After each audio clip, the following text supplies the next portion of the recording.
I'm going to read two poems from a new book, and then two by Joseph Brodsky for the echo. In late afternoon light, the tops of the breadfruit leaves are lemon, and the lower leaves are waxen viridian, with the shaped shadows greenish black over the eaves of the shops, and the rust-crusted fences that are Indian red, sepia, and often orange. But by then the light has ripened, and grass on the sides of the houses, and even a rooster crossing a yard blazes like a satrap. The lighthouse is already on bulbs, and they are saying the novena in the cathedral, and the fishermen consciously become silhouettes in the postcard sunset. This is when a powerful smell of baked bread drifts, and when the hum of mosquitoes becomes tangible, when the road ruts deepen, and faces that I love harder every year turn towards the dusk and deepen also under the coconuts. It is indigo now, and the sea will continue to burn until the last plane crosses with its green and red wing lights headed north. And it is now definitely night, and the stars come where they were ordered to protract the idea in patterns of infinity, and the sand exhales, and there on the edge of the sea, green and red lights slowly droning where stars and fireflies breed. Poem about Oedipus at Colonus. After the plague, the city wall caked with flies, the smoke's amnesia. Learn, wanderer, to go nowhere like the stones, since your nose and eyes are now your daughter's hand. Go where the repetition of the breakers grows easier to bear. No father to kill, no citizens to convince. And no longer force your memory to understand whether the dead elect their own government under the jurisdiction of the sea almonds. Certain provisions of conduct seal them to a silence none dare break, and one noun made them transparent, where they live beyond the conjugations of tense in their own white city. How easily they disown us and everything else here that undermines our toil. Sit on your plinth in the last light of Colonus.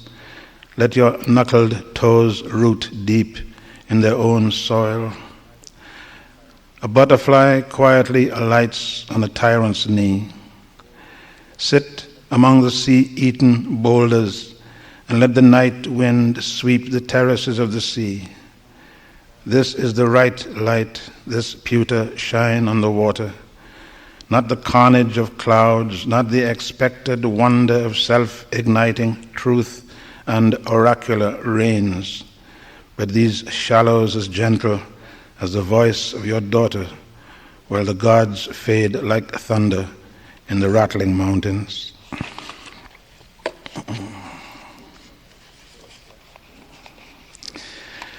Joseph Brodsky's Lullaby.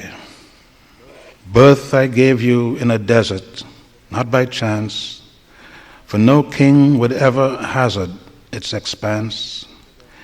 Seeking you in it, I figure won't be wise, since its winter cold is bigger than its size. As you suck my breast, this vastness, all this width, feeds your gaze the human absence it's filled with. Grow accustomed to the desert as to fate, lest you find it omnipresent much too late. Some get toys in piles and layers, wrapped or bound. You, my baby, have to play with all the sand. See that star, a terrifying height, aglow? Say, this void just helps it, eyeing you below. Grow accustomed to the desert. Uniform underfoot, for all it isn't, it's most firm. In it, fate rejects a phantom, faint or gross. One can tell for miles a mountain by a cross. Paths one sees here are not really human paths, but the centuries which freely through it pass. Grow accustomed to the desert. Flesh is not, as the speck would sigh, wind pestered, all you've got. Keep this secret, child, for later, that I guess may just help you in a greater emptiness, which is like this one, just everlasting.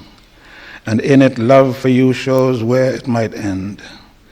Grow accustomed to the desert and the star pouring down its incandescent rays, which are just a lamp to guide the treasured child who's lit by someone whom that desert taught to wait.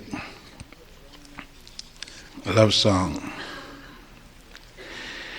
If you were drowning, I'd come to the rescue, wrap you in my blanket and pour hot tea. If I were a sheriff, I'd arrest you and keep you in a cell under lock and key.